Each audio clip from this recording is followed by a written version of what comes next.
Muy buenas tardes.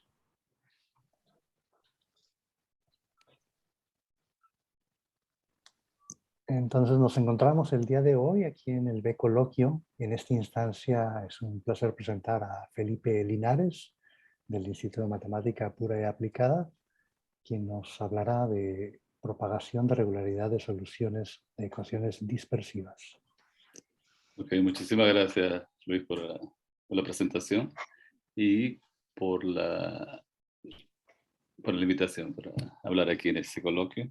Bueno, entonces yo había preparado el coloquio más para estudiantes que para nosotros que estamos aquí.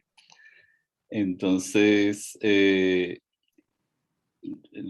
resumen de la charla va a ser así. Vamos a tener una introducción, hablar de qué es lo que motivó toda esta historia de las ecuaciones de tipo dispersivo, fenómeno lineal contra el fenómeno no lineal, en los modelos que nosotros trabajamos, por lo menos los más populares, qué es dispersión, y después vamos al centro de la historia, que es la propagación de regularidad, motivación de ese estudio, resultados principales, algunas ideas de la prueba y un resumen de todo eso. ¿Ok? Entonces, esta historia comienza bien, esta es la historia de siempre cuando se habla de la ecuación de Cortevez-Dibris. ¿Okay? Inicialmente la historia es de Scott Russell, quien descubrió esa onda, ¿no? Entonces, básicamente lo que dice la leyenda, bueno, ya se lo voy a escribir aquí, con lo que dice la leyenda. Entonces, el primero que descubrió esa onda, que es diferente a las ondas en la época de Stokes, ¿no? Que eran ondas que subían y bajaban, y él encontró una onda que tenía una forma uniforme y que permanecía por un periodo de tiempo, ¿no? Después él quiso modelar eso y no consiguió modelar ese fenómeno. Después hubo un intento en 1871 de Joseph Boussinesq tratando de modelar esa onda, hasta que finalmente aparecieron Dierik Cortevez y Gustave de Vries, dos ingenieros holandeses, y consiguieron deducir esa onda que nosotros vamos a hablar bastante hoy. Después de eso desapareció totalmente esa ecuación y apareció de nuevo en 1960. ¿Okay? Entonces apareció en otro contexto que es totalmente diferente al inicial, que era de ecuaciones de ondas de A. ¿Okay? Entonces apareció en el contexto que se llama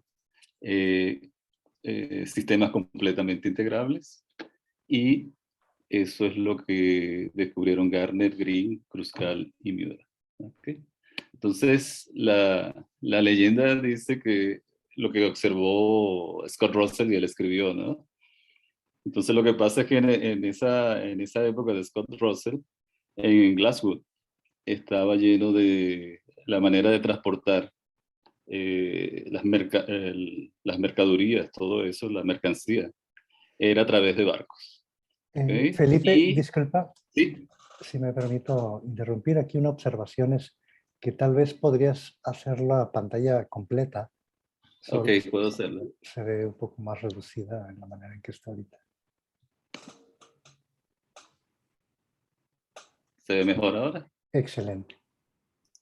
Ok, entonces, bueno, entonces lo que dice esa historia es que, según él, ¿no? Scott Russell, él estaba ahí de caballo paseando, y de repente vio que unos caballos paró la embarcación, y atrás de esa embarcación apareció una onda, y una onda que tenía un perfil, ¿no? Que no cambiaba. Y según él bueno, él describe todo eso aquí en esa historia, ¿no? Y él fue atrás de esa onda por varios kilómetros, ¿no? Y claro, la curiosidad de él era ingeniero, quería de alguna manera escribir eso en el papel. En esa época no le creyeron mucho, ¿no? Porque las ondas, según Stokes, debían ser para arriba y para abajo, ¿no? No algo que quedara con un perfil siempre arriba. Entonces después se dieron cuenta que eran cuestiones de los parámetros que usaban, y y admitieron que sí, efectivamente eso pasaba. ¿Okay? Entonces, y lo que es interesante que aparece después es, o sea, en esa rápida nombres que pasé allí, lo que pasa con Kruscal, ¿no? Que, no estoy viendo aquí, next. ¿Cuál es el fenómeno lineal contra no lineal? Entonces, cuando uno estudia ecuaciones diferenciales parciales lineales, lo que uno aprende es el principio de superposición de soluciones, ¿no? Entonces uno dice, bueno, si uno tiene una onda y otra onda que son soluciones, las sumas, y lo que puedes encontrar es una onda un poco más grande, ¿no? Un poquito más abierta a todo lo demás, pero lo que haces es sumar, ¿no? Y nada cambia. Pero entonces, ¿qué es lo que se llama no lineal, ¿no? Entonces, eso era algo que yo quería mostrar. Déjame ver si yo puedo cerrar esto aquí y abrir de nuevo, ¿dónde está? Esta historia que aparece aquí. A ver si aparece ahora en la pantalla. No lo veo.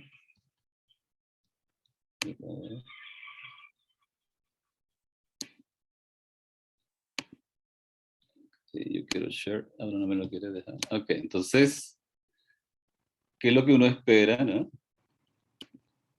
Cuando tiene, por ejemplo, estas dos ondas aquí, ¿no? Entonces, si fuese lineal, uno dice, bueno, entonces ellas van a llegar, se van a juntar y, y va a ser una onda bien grande y los dos van todas juntas, ¿no? Eso es lo que uno espera si es lineal, ¿no? O sea, yo tengo esa onda pequeña, tengo la onda grande, con una que tiene velocidad más rápida que la otra, ¿no? Que es esa que va a estar aquí, tiene más velocidad, y la otra tiene menos velocidad. Entonces van a llegar, van a chocar, y después, si el fenómeno fuese lineal, se iban a juntar las dos y van a vivir felices las dos. Pero entonces, cuando es no lineal, ¿qué es lo que pasa? Ellas llegan, chocan, ¿no?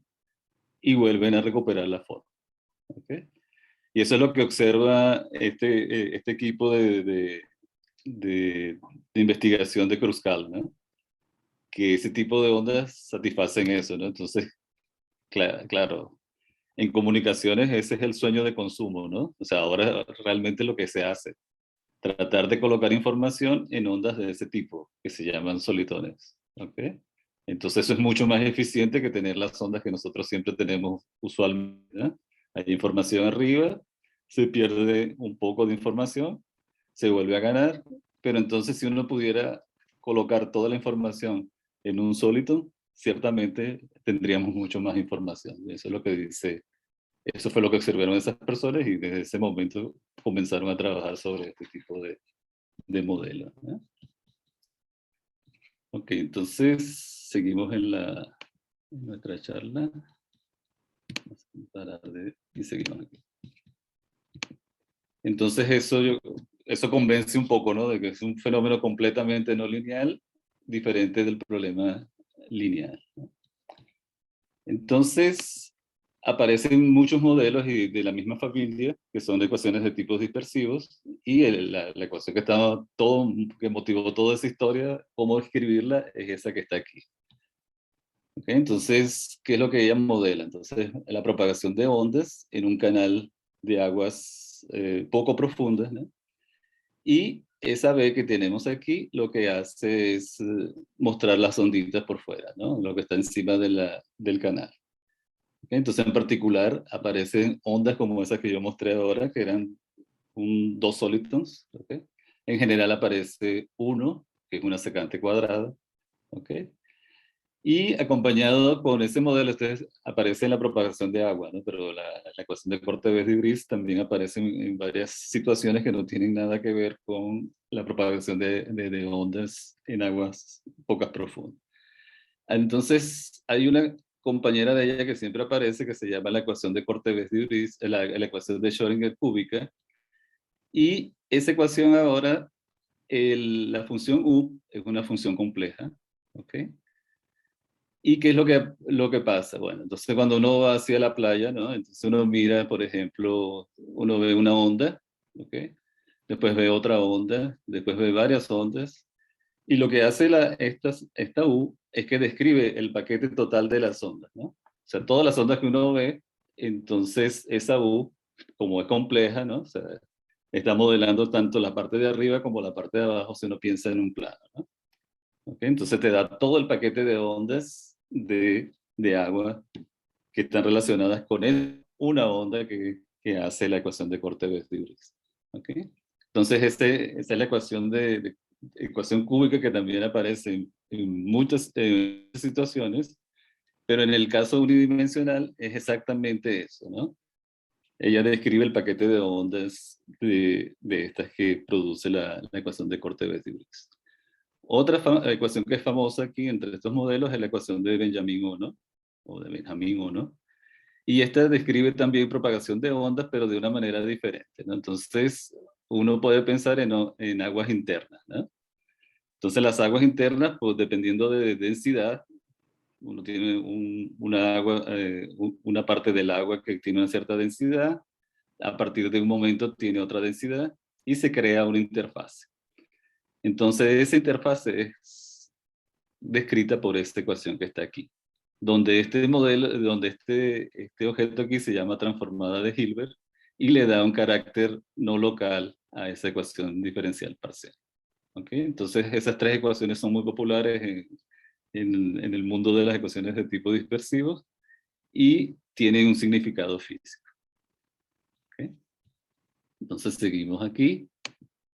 Y claro, entonces, yo ya hablé de tipo dispersivo muchas veces aquí, pero nunca dije que puede ser eso, ¿no? Entonces, claro, lo que uno siempre piensa, bueno, se dispersa naturalmente, ¿no? Entonces, ¿cómo uno mide eso en un ejemplo bien simple, ¿no? Entonces uno puede mirar una ecuación diferencial parcial con coeficientes constantes, ¿okay? Como esta que está aquí, que depende de dos variables, x y t, y SF es apenas un polinomio en esas derivadas parciales. Entonces uno quiere buscar soluciones para esa ecuación diferencial parcial lineal y escoge, por ejemplo, ondas planas. ¿Okay? Entonces uno quiere medirle la amplitud de esa onda, el número de onda y la frecuencia de esa onda. Entonces coloca esa U dentro de esa ecuación diferencial parcial. ¿Ok? ¿Y qué pasa? Entonces nosotros vamos a tener una solución como esta si esa f, ahora en términos de las derivadas, ¿no?, es igual a 0. O sea, nosotros tenemos la exponencial veces esto que está aquí. Entonces, si esto se satisface, entonces uno llama que esta es la relación de dispersión y uno tendría solución dependiendo de la manera como K y omega se relacionan. ¿Eh? Entonces, aquí uno tiene que tener cuidado con, bueno, aquí podría ser cualquier cosa, ¿no? Entonces podría ser real, compleja, no. Entonces nosotros queremos que esa relación aquí sea real. ¿Ok? Entonces eso ya nos evitaría, por ejemplo, encontrarnos la ecuación del calor. Entonces la ecuación del calor no entra en esta historia, obviamente. Entonces nosotros queremos una relación entre omega y k de esta manera, ¿no? Una función real. Entonces uno puede ver, por ejemplo, en el caso de la ecuación de Cortez-Briggs, esta es la parte lineal, y la relación de dispersión es esta que está aquí, y por tanto uno tiene que esta función está en términos de cálculo, ¿no? Igualmente, en la ecuación de Schrödinger, nosotros tenemos esta forma que está acá. ¿Okay? Entonces ya entran por ahora como que tienen una relación de dispersión real, y es la primera condición que uno tiene para definir la dispersión. Bueno, entonces, asociada a cada una de estas relaciones de dispersión, ¿no?, entonces aparecen las velocidades de fase, que uno las puede medir de esta manera, o la velocidad del grupo, que es tomar la derivada de omega con relación a k. ¿Ok? Bueno, entonces uno también puede estar curioso y decir, bueno, ¿qué pasa si yo tomo la ecuación de onda? La ecuación de onda en una dimensión, uno sabe que si uno comienza con un perfil F, ¿no?, cualquiera, a través del tiempo lo único que tenemos es traslaciones de ese perfil, o sea que no aparece ninguna dispersión. ¿Ok? Entonces, eso lo que dice también es que si uno quiere algo dispersivo, esa relación, la derivada, no puede ser constante, ¿no? Porque si nosotros tuviésemos, por ejemplo, la ecuación de onda, sería exactamente omega k igual a k, ¿ok? Y tendríamos que la derivada sería una constante y la segunda derivada sería igual a cero. Entonces está muy bien, ¿no? Porque no se dispersa. Entonces, la dispersión es esa que está aquí. Primero, que la velocidad de grupo no sea constante, que es decir, que las segundas derivadas son diferentes de cero. ¿Okay? ¿Y qué significa eso en el contexto físico? Que lo que uno comienza con una onda y esa onda se transforma en pequeñas ondas, ¿no? En pequeñas ondas. ¿Okay? Entonces eso es lo que uno ve, ¿no? Cuando uno va a la playa y ve la primera onda y después ve aquellas ondas pequeñitas después de un cierto tiempo. ¿Okay? Entonces uno puede medir la dispersión usando esa regla que tenemos aquí. ¿Okay? Entonces, si quiere ver una ecuación de tipo dispersivo, si uno va a segundas dimensiones, a mayores dimensiones, entonces tendría que mirar el hessiano, y el hessiano también va a decir cuándo es dispersivo o no. ¿Okay?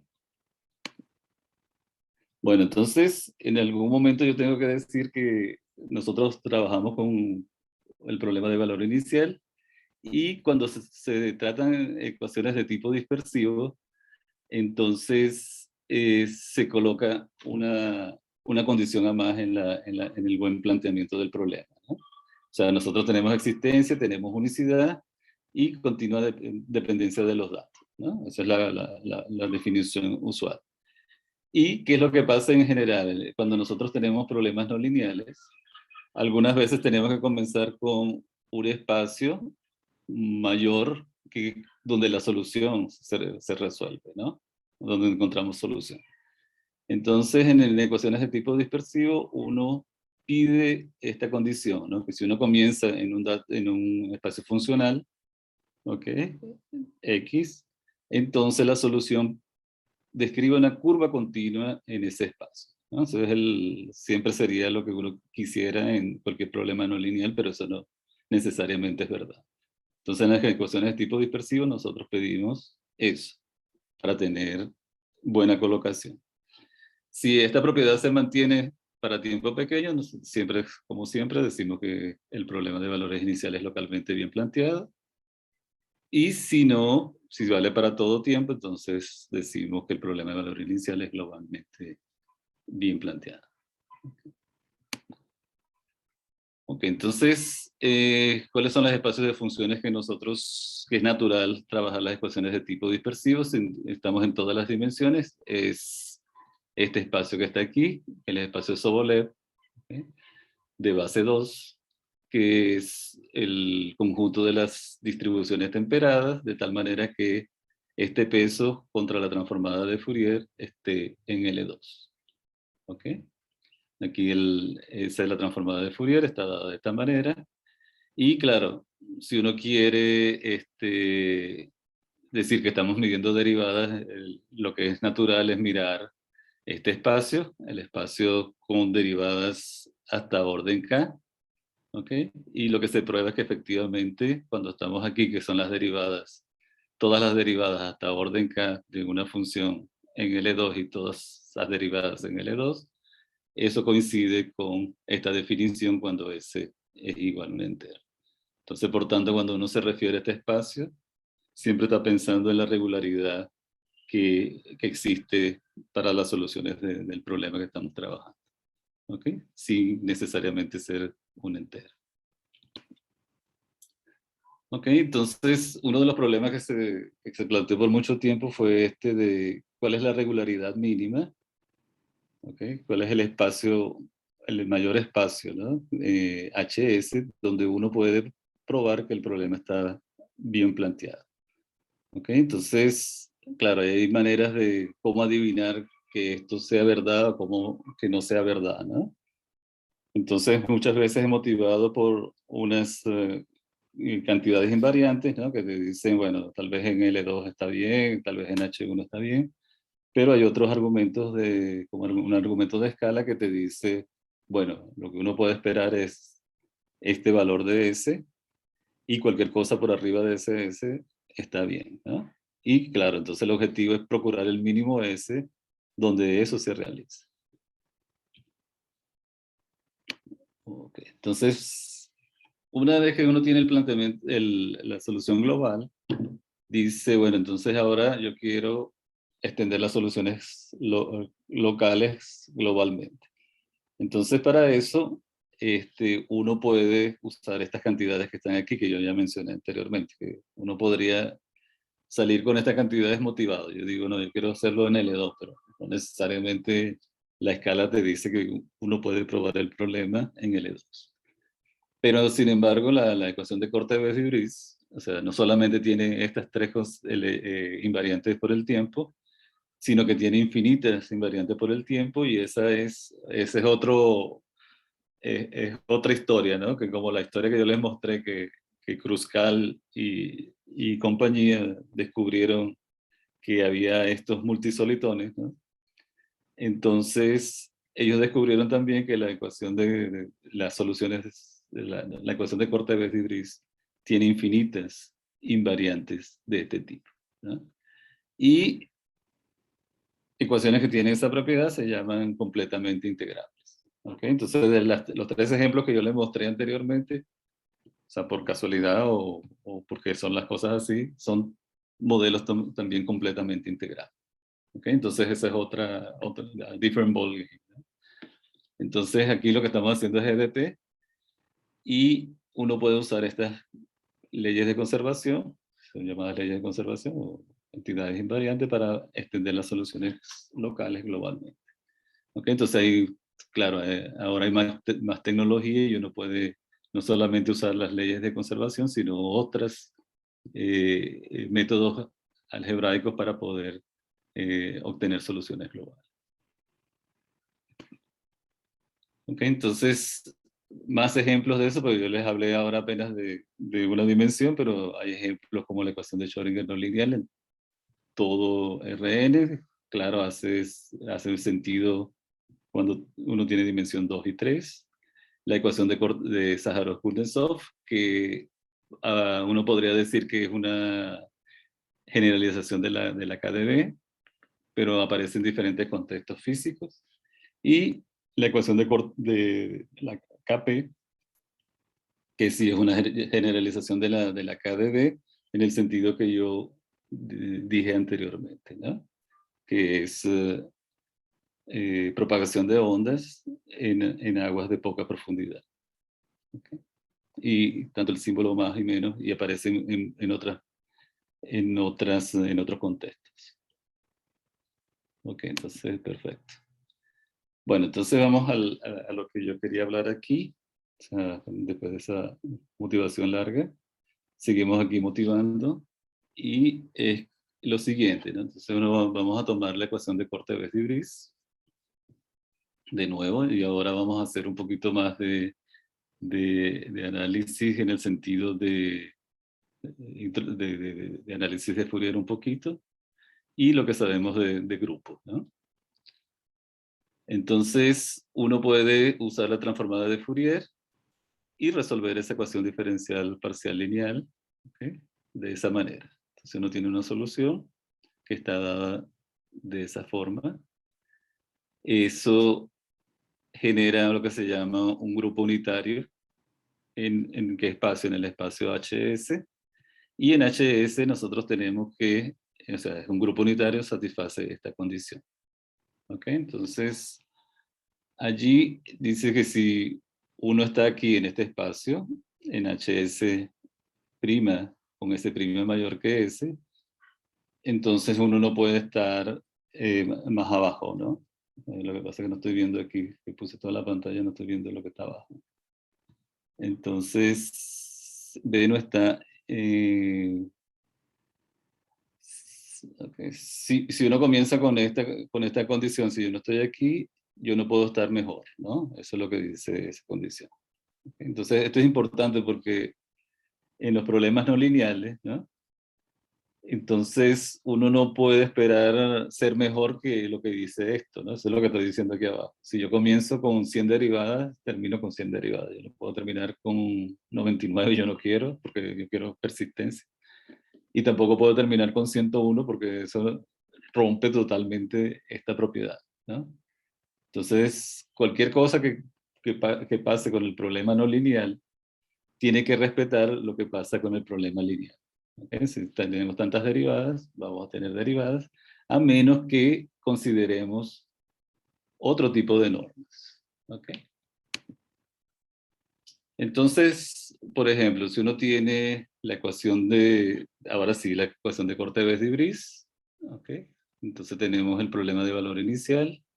El mejor resultado posible es este que está aquí, incluyendo el -3/4. Entonces eso es también una historia bien larga de todos los que han pasado por allí hasta llegar a Jan Bourgain. Ahora yo ya estoy mintiendo aquí porque hay un resultado que es igual a -1, pero no con esa tecnología que tenemos aquí, ni la definición que tenemos aquí. ¿Okay?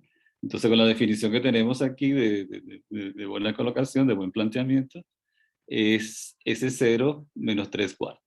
Si nosotros extendemos un poco la definición de buen planteamiento, hay un resultado de Mónica Bizan del año pasado que dice que se puede llegar hasta -1.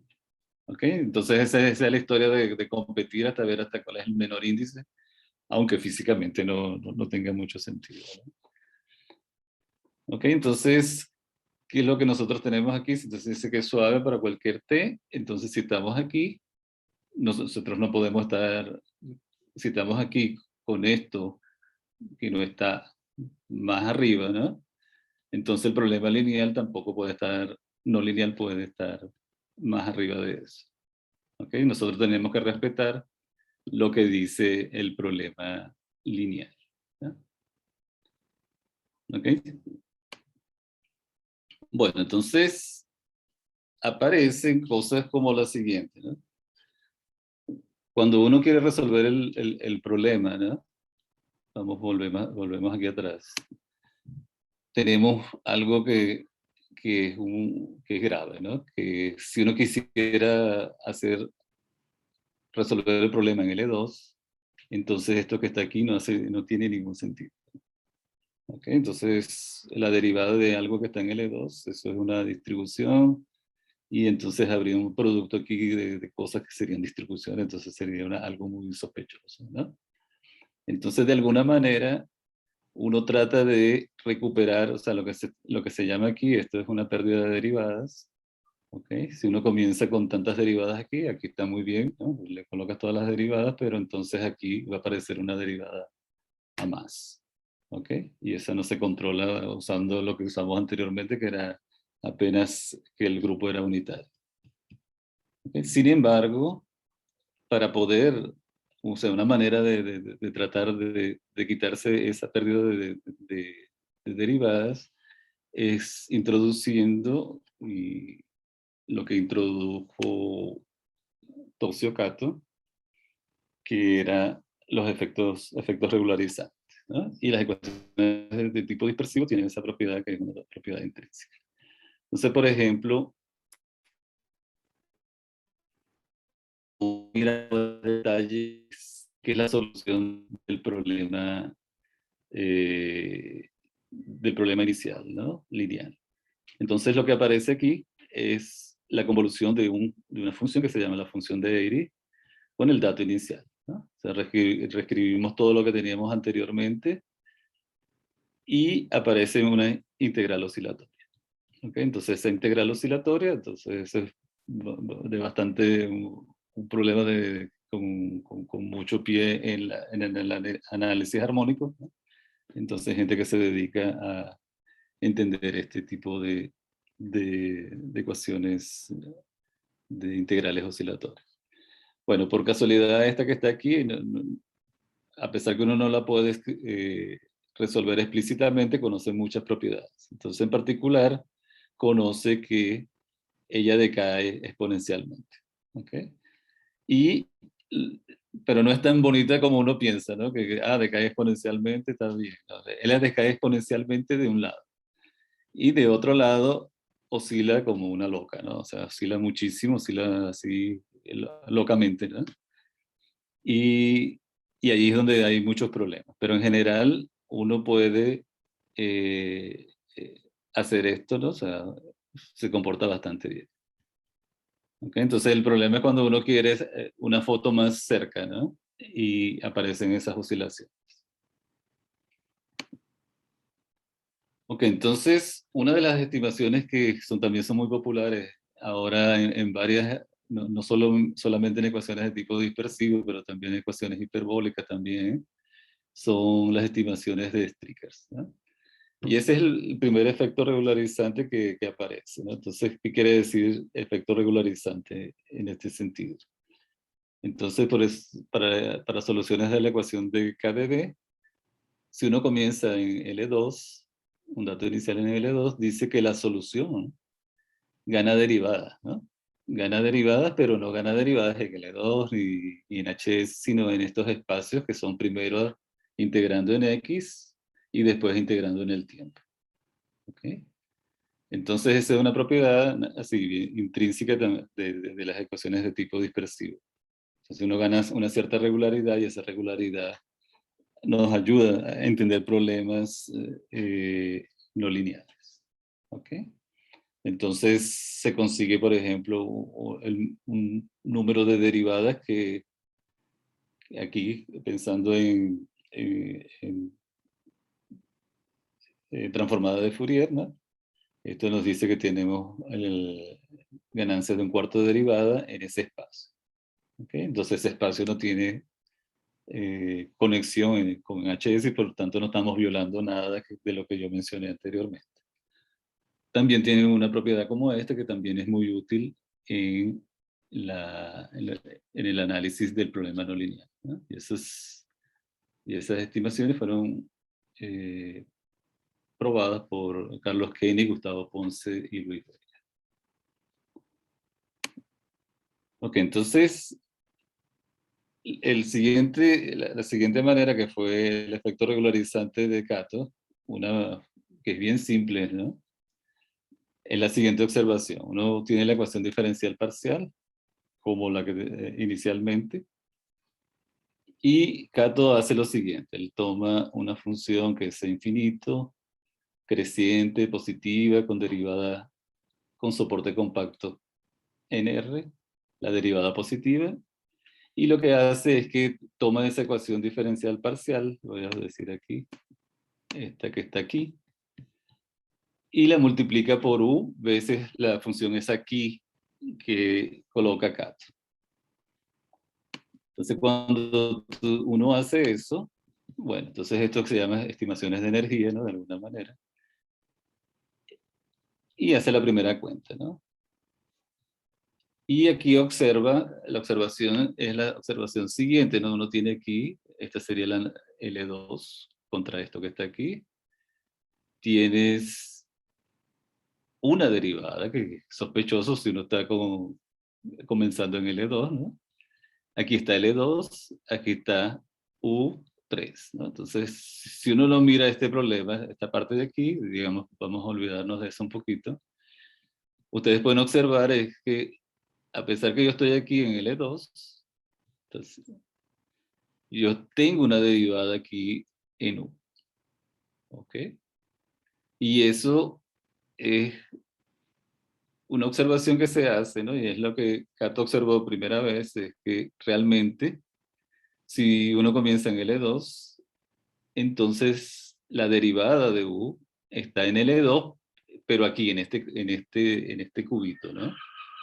En este cuadradito de menos t hasta t y menos r hasta r. Él no está diciendo nada más que eso, ¿no? O sea, cuando uno mira aquí cerró, yo estoy aquí, el soporte compacto de esto es menos RR, integré en el tiempo, y todo esto está controlado por la norma L2. ¿Ok? Entonces yo no estoy violando lo que yo dije anteriormente, que si tengo la solución en HS y el dato en HS, sigo en HS. Entonces aquí pareciera que yo estoy mintiendo, ¿no? Pero no, yo no estoy mintiendo porque yo estoy en L2 de esto que está acá. Entonces esa propiedad fue extendida por Constantin So, Jolin y Luis Vega. Y la idea de Cato era la siguiente, ¿no? Ahora yo estoy en este espacio, ¿no? Entonces, eso hace sentido con relación a esto que estaba aquí, que puede ser cualquier cosa, ¿no? ¿Ok? Entonces ahora ya sabemos que tú estás en L2. ¿Ok? Entonces ahora es un producto de dos cosas que están en L2. ¿Ok? Y con eso Cato probó soluciones débiles para ese problema en los años 1983, digamos. El artículo de Cato. Y el prueba de existencia del problema, continua dependencia, pero la unicidad no consigue, ¿no? En esa época. Con esa propiedad que es súper interesante. Bueno, es tan interesante que todas las ecuaciones de tipo dispersivo deberían tener algo, o sea, decente, ¿no? Deberían tener un poquito de esa propiedad.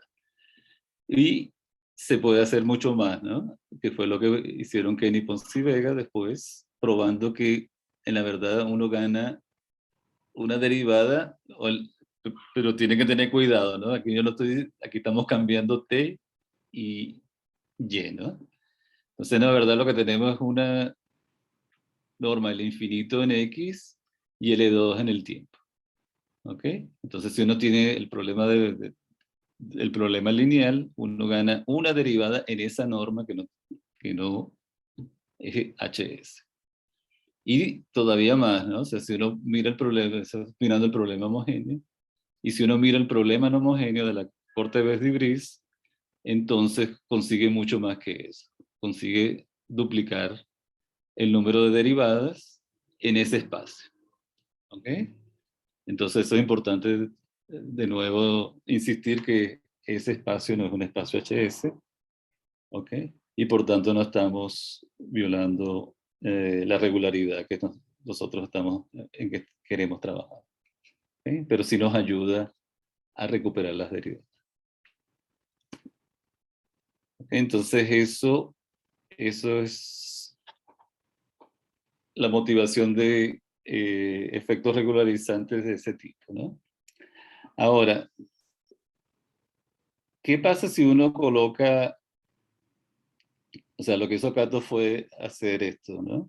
Colocó esa función de corte en algún momento en X, pero uno puede pensar que puede hacerlo en tiempo y en espacio, ¿no? Entonces, si uno hace tiempo y en espacio y uno quiere que se preserve la misma cuenta que hicimos anteriormente, ¿no? Tendríamos que darle una función a esto que está aquí, ¿no? O sea, nosotros no queremos que esa función sea cualquier cosa, ¿no? Por ejemplo, podemos colocar que sea de la manera que esta parte es estática, ¿no? Entonces se puede hacer y se calcula y se consigue esto aquí. ¿Ok? Bueno, espero que no se caiga aquí. Entonces hicimos eso, ¿no? Colocamos esa función, hicimos la misma cuenta anteriormente, pero entonces para que no se altere, colocamos esta función allí y conseguimos un valor explícito de esa A que está aquí. Ok, entonces lo que dice es lo siguiente, ¿no? Si nosotros tenemos una constante positiva aquí, comienza con aquí era cualquier dato en este espacio. Entonces la única solución que satisface una, una decaída como esta, para cualquier solución que satisface esta condición, eso vale si esa A de t es igual que esta que está aquí. ¿Ok? Entonces déjame decirlo de nuevo. Yo quiero saber cuál es la decaída, la máxima decaída que mi solución en L2 está permitida, ¿no? Entonces, haciendo la cuentita que hicimos anteriormente, encontramos que la única manera de que uno consiga esto, que sea diferente de cero, ¿no? es que esa función a de t sea como esta. Bueno, y eso está inspirado en lo siguiente, tal vez está escrito aquí, en el siguiente problema de continuación, de principio de continuación única, ¿no? Que dice lo siguiente, es un resultado de Scauriasa, Kane y Pons y Vega, y si uno tiene una solución bien regular que decae de esta manera, ¿no? Y esa información que decae como esto está en dos espacios diferentes, está en dos tiempos diferentes, decae como esta, entonces la solución es idénticamente cero. Y lo que nosotros probamos aquí, ¿no? Es que eso es lo mejor que se puede hacer, ¿no? Pero, ¿a qué precio? El precio es que este coeficiente que está aquí, él tiene que cambiar. No puede ser el mismo en dos tiempos diferentes, si no debería ser idénticamente igual a cero. Entonces sí se preserva, pero se deteriora con el tiempo. ¿Ok? Entonces el mismo truco de Cato, entonces uno consigue la decaída, y si ustedes se recuerdan de cómo decae el problema la solución del problema lineal, es exactamente esta decaída. Ok, entonces todo va encajando. Y en esa misma dirección del mismo truco de Tocio Cato, llegamos a la siguiente pregunta, ¿no? Entonces tenemos la ecuación de KdB, y si uno comienza, por ejemplo, con un dato inicial en h3/4 más, que fue que dije, puede ser menos 3/4 o 3/4 más, puede ser. Y supongan que uno comienza con un dato inicial que en toda la recta tiene esa poca regularidad, pero en un lado de la recta es un poco más suave. ¿Ok?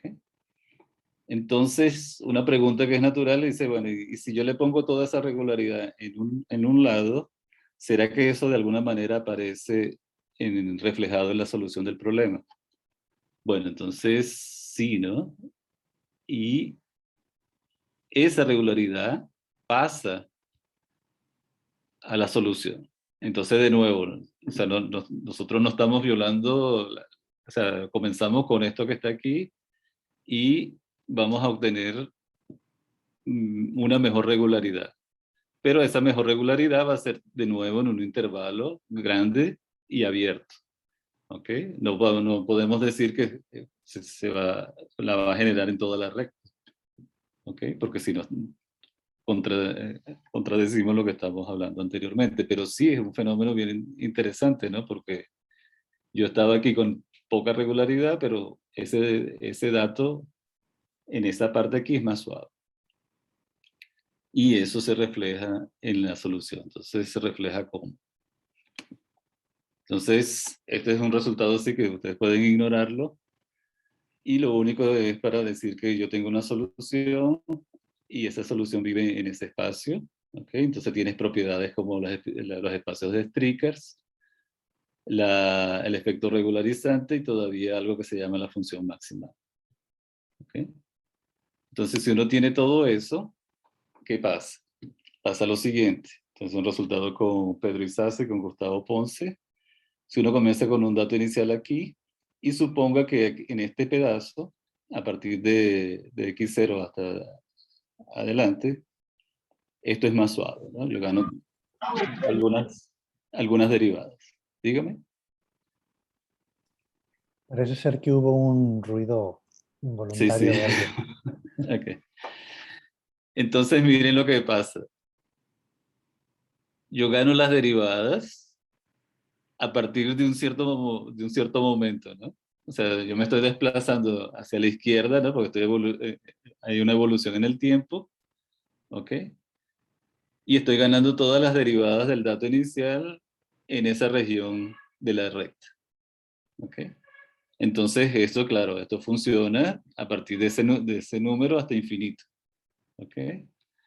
Y también se pueden ver que yo comencé, era poco regular, era regular en un cierto momento, pero a partir de este momento yo instantáneamente estoy regular. ¿Ok? Entonces eso es algo bien, bien curioso, ¿no? Por decir otra cosa. Además, aquella historia del efecto regularizante de Kato aparece en el medio, ¿no? Entonces, de nuevo, como en canales, en estos canales que están aquí, yo gano una derivada de gratis, ¿no? O sea, yo gano todas las derivadas L y gano la derivada que siempre tiene la KdV a más. ¿Ok? Entonces, claro, esto es también notable, ¿no? Que diga que hay un tipo de regularidad que se mueve con velocidad infinita a izquierda cuando el tiempo evoluciona, ¿no? Y eso es diferente también de lo que uno sabe también de la ecuación de onda, ¿no? Que ahí hay propagación finita, ¿no? Entonces va en los soportes compactos, ¿no? Entonces se propaga en soportes compactos, ¿no? Y aquí no, aquí estamos diciendo que una vez que se ganó la regularidad, instantáneamente la solución es regular. ¿Ok? Entonces, claro, alguien pregunta, eso es súper natural, ¿no? O sea, dice, no, pero ¿cuánto le falta para completar la recta toda, ¿no? Entonces es una pregunta de Kenji Nakanishi y esa es la respuesta, ¿no? Para poder cerrar la recta toda, yo estoy pensando en esto, ¿no? Aquí de nuevo, ¿no? Entonces te ven aquí, dice, bueno, ¿cuánto está faltando para hacer toda la recta? Entonces no puede ser toda la recta porque si no hay una contradicción. Pero para hacer toda la recta, sí, se puede hacer, pero hay que pagar con algo y que se paga con un peso. Y ahora depende de un tiempo, ¿no? Entonces lo que está aquí decae como ese tiempo. ¿Ok? Entonces tendrías toda la recta.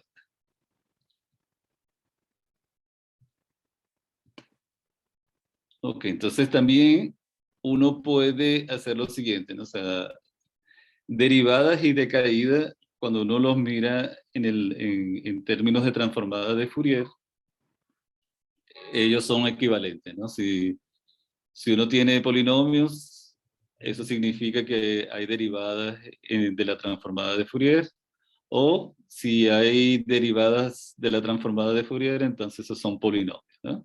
Entonces regularidad y decaída van juntas, ¿no? Entonces uno puede pensar qué pasa si ahora colocamos decaída en espacio, cómo se va a reflejar eso en la solución. Entonces se refleja bien, ¿no? Yo comience con un dato inicial aquí y la condición es que a partir de 0 en adelante eso decae. Y nos dice que la solución también va a decaer. ¿Ok? Entonces bien, o sea, se preserva esa relación, ¿no? De regularidad y... Entonces, se combinan las dos cantidades, que esto es un poco complicado de explicar, pero bueno. Entonces, ganas regularidad, colocas peso aquí, ganas un poco más de regularidad, que es el efecto de Kato, pero hay que colocar pesos. ¿Ok? Bueno, entonces, una de las consecuencias de esto es, por ejemplo, que uno no ve las singularidades, ¿no? Si aparece una singularidad, es porque fue en el pasado y nunca va a aparecer en el presente, ¿no? Porque lo que estamos diciendo es que si había alguna, con la ganancia de regularidad, a partir de ese momento no puede aparecer ninguna singularidad. Entonces eso es lo que nos dice ese corolario, que si no tiene una singularidad fue porque pasó atrás, no adelante, porque adelante instantáneamente es más suave. ¿Ok? Entonces, claro, en ese momento, hace bastante, ya un poco, ¿no?, distante, ¿no? Entonces, eso era una buena indicación para un gran problema que está en abierto, que se llama la conjetura de la resolución. Y lo que dice es que lo que se espera es que soluciones de la ecuación Cortevez-Dibris, ¿ok?, sean como los solitones que yo le mostré, ¿ok?, más una parte que es muy bien comportada. ¿Ok? Entonces, claro, cuando uno ve que no ve ninguna singularidad adelante, entonces pareciera que es eso lo que estamos viendo, ¿no? O sea, que tenemos los solitones, eso no perjudica en nada, y la solución está muy bien comportada. Entonces, no, pero eso son ilusiones porque hay cosas como llamadas globo dispersivos, donde uno ve que aparecen unas singularidades y esas singularidades aparecen del problema lineal. ¿Ok? Entonces, ese es un gran problema que están abiertos y continúan estudiando.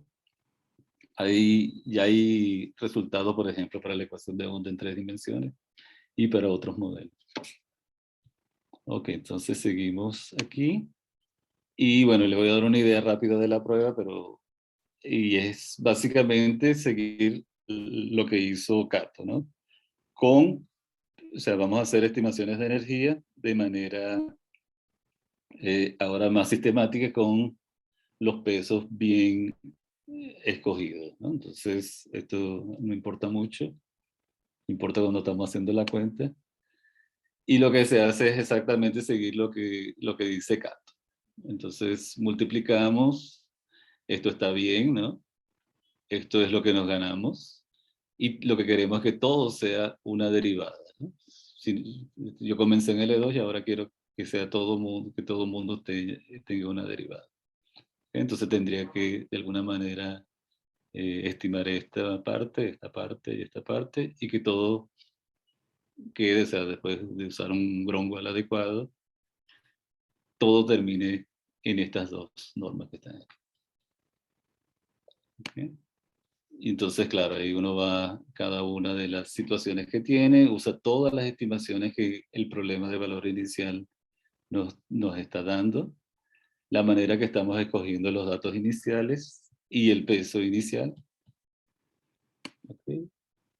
Entonces, claro, hay unas situaciones que son muy difíciles de controlar. Esta es la más simple de todas.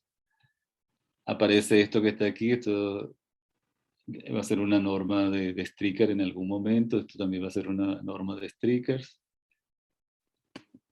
Y después podemos cerrar todo de esta manera, ¿no? Se nos va a quedar una primera derivada, una segunda derivada, hicimos todas las estimaciones, después usamos Gronwall y obtenemos el resultado. Ok, entonces, antes de decir gracias, le voy a hacer una propaganda a estas ecuaciones, ¿no? Y ese fenómeno, ¿no? Entonces, no solamente aparece en la ecuación de Cortevez-Dibris, aparece también en la ecuación de Benjamin Ono, aparece en las ecuaciones de KP, aparece ecuaciones CK, que el especialista es Argenis. En tanto, o sea, ese resultado que yo mostré aquí es apenas en HK, ¿no? Pero eso se puede extender para HS, ¿no? Con ese real. Y bueno, entonces esa manera de proceder, yo creo que por lo menos Alberto que está aquí puede estar interesado en lo siguiente, ¿no? O sea, con este tipo de ecuaciones de tipo dispersivo, esa propiedad sería útil, ¿no? En control, ¿no? Yo no sé cómo, ¿no? O sea, esa es una cosa que yo he pensado, me han obligado a pensar, pero no sé, pero me parece que sería natural poder usar ese tipo de cosas, ¿no? Entonces, de hecho, eh, en alguna conferencia me preguntaron eso 2 veces ya, la gente de control de Francia, ¿no? Bueno, entonces era eso básicamente lo que yo quería decirles a ustedes. Muchas gracias por su atención. Y bueno, estamos aquí. Si hay alguna pregunta.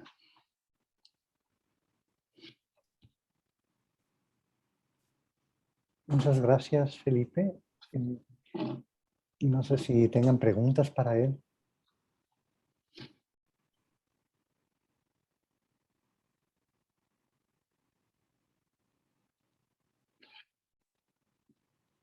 Ok. Bueno, ¿Me sí, escuchan ahí? ahora sí. Sí, Alberto sí. tiene la mano. Sí, ¿Ya? gracias. Gracias, Felipe, muy interesante. Sí, claro, quizá algo de control, obviamente, vía continuación única, que esto es mucho más fino que eso, eh, pueda dar algo sobre resultados finos de control, pero no estoy seguro, claro.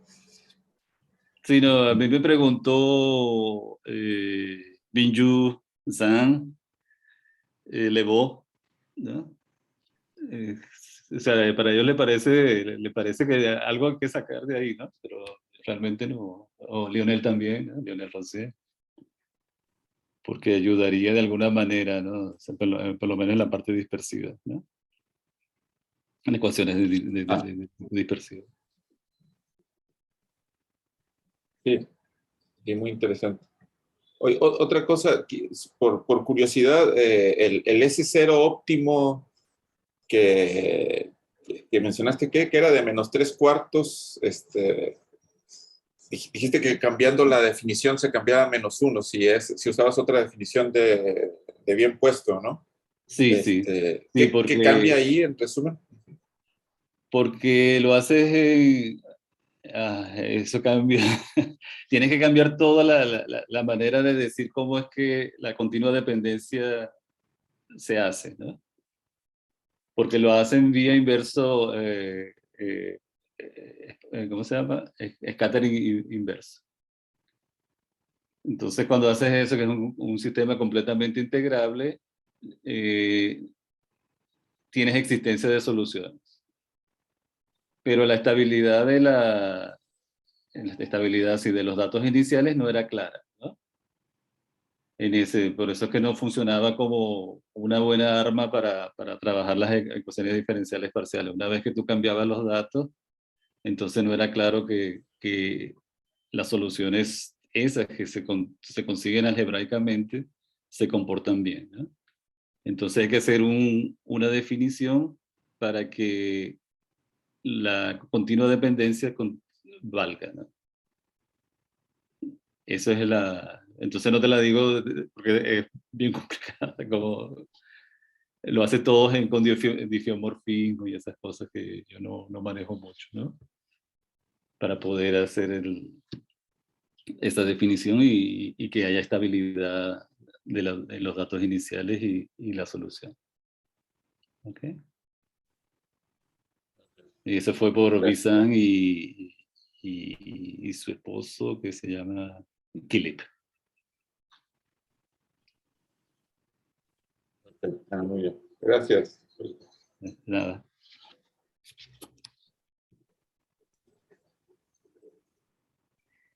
En uno de los teoremas tenía la curiosidad así a grosso modo, ¿qué es lo que hace que se requiera la condición de L2 sobre X cuadrada o en cambio al otro resultado con la exponencial? ¿Será que esto que está aquí?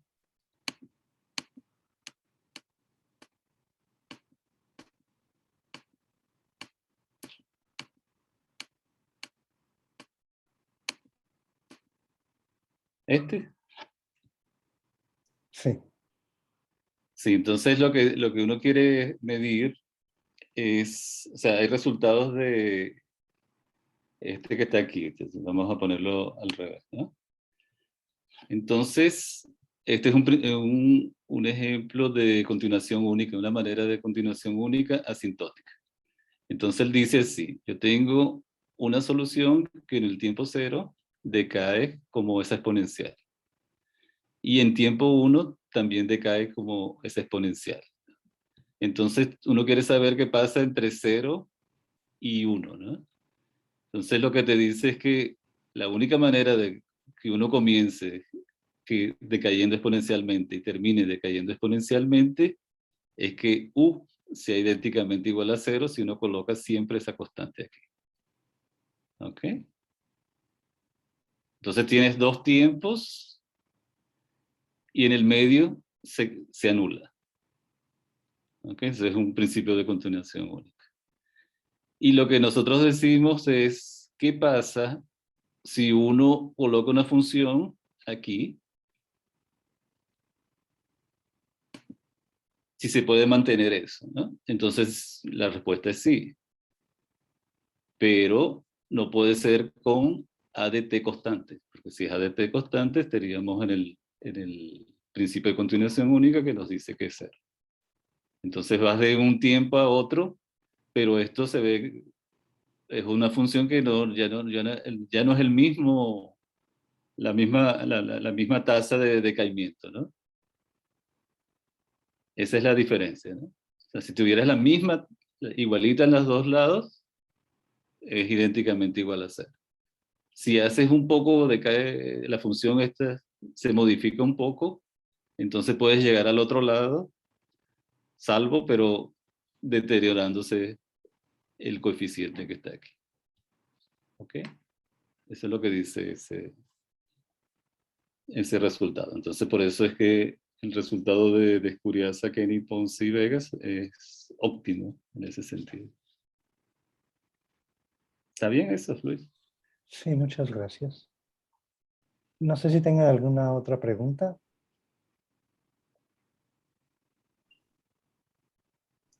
Ya no veo manos levantadas.